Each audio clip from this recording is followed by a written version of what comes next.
2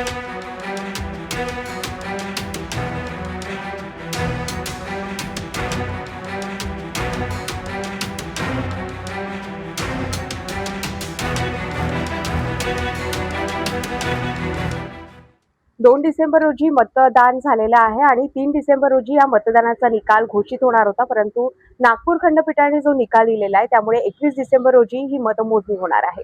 वर्ध्यामध्ये 5 नगर परिषदेमध्ये मतमोजणी झालेली आहे. आता सध्या आपण आलेलो आहे स्ट्रॉंग रूम मध्ये. आपण पाहू शकतात मोठा पोलीस बंदोबस्त इथे आहे आणि त्याचबरोबर कुठेही अनुचित घटना घडू नये, आगीवर नियंत्रण मिळवण्यात यावं यासाठी अग्निशमन मोठ्या प्रमाणात आता राजकीय जे प्रतिनिधी आहे ते सुद्धा इथे 24 तास निगराणी देत आहे. कशा पद्धतीने निगराणी आहे काय सांगाल?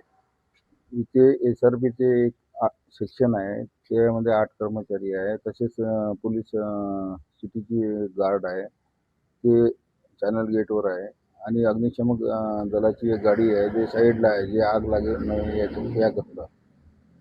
आणि CCTV कॅमेरे सर्व सुरू आहे आणि वरून जे प्रतिनिधी येतात त्यांचे व्हिजिटर्समध्ये बुकमध्ये नोंदवही घेण्यात येते.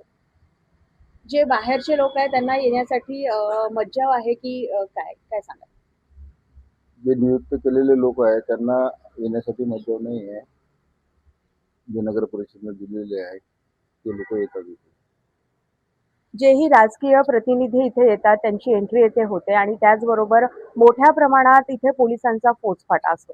अशाच बातम्या बघत राहण्यासाठी बघत राहा नवराष्ट्र नववार्ता. रुणाल रोक वर्धा.